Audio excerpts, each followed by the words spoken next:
Hello student. Today we are starting with the disadvantages of partnership firm. In our earlier lecture we had seen there are some advantages of partnership firm. Okay. Now we are actually starting with the disadvantage which are associated with the partnership firm. The first disadvantage is the unlimited liability. Okay. So as we had seen, in a sole proprietorship, the personal asset or the personal property of the owner is at a risk when the business debts are increased or the liability in the business. In a sole proprietor, at that time, whatever the personal property attached with that owner or the businessman, that is also at a risk for completing or for giving that or completing that liability.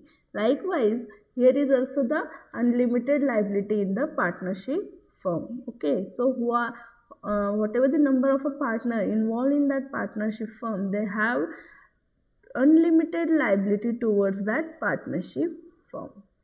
Then divided authority. As we all know, in a partnership firm, whatever the partners are involved to create that partnership or to form that partnership firm, they have all the rights which is divided, or the as the rights are divided, responsibilities are divided, the authority is also divided in between that all partners. Okay, sometimes the earlier stated maximum of 2 heads better than one may turn into too many cooks, spoil the broth.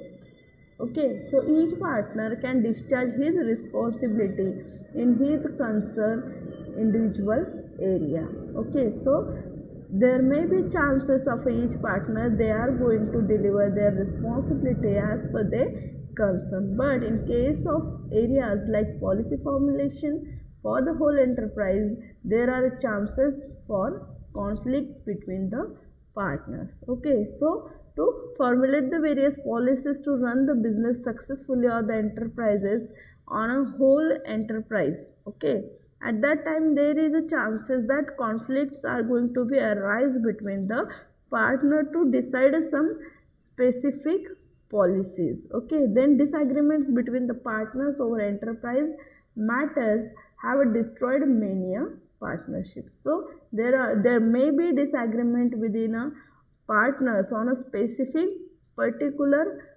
policy or a decision may arise in a partnership firm. Okay, so that may give destroyed, or there may be a partnership is going to wind up in a future because of disagreement. Then lack of continuity. Okay, so death or withdrawal of one partner causes the partnership to come to an end.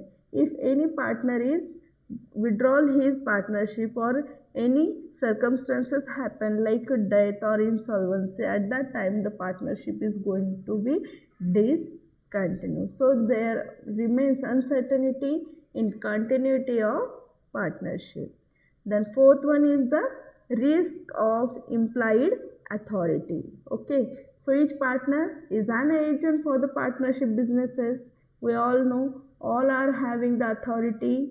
Okay, that's why they must be, or they are acting as an agent on the behalf of that partnership firm. Hence the decision made by him bind all partners. So if any partner is acting on the behalf of other partner, at that time whatever decision made by that specific partner is binded over on all over the partners.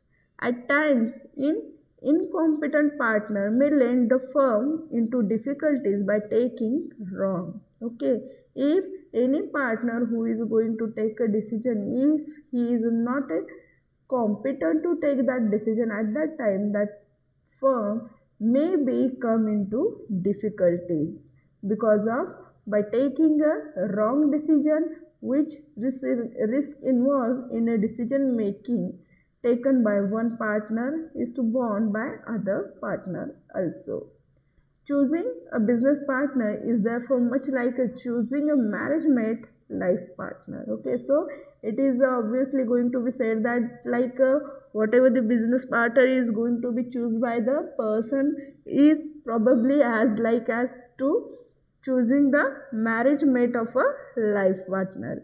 Okay, so that is the very important decision of a partner, that they have to choose the partner very efficiently. Okay, for today's lecture we are going to stop here. I hope these all disadvantages regarding toward the partnership you all is understand very clearly. Okay, thank you.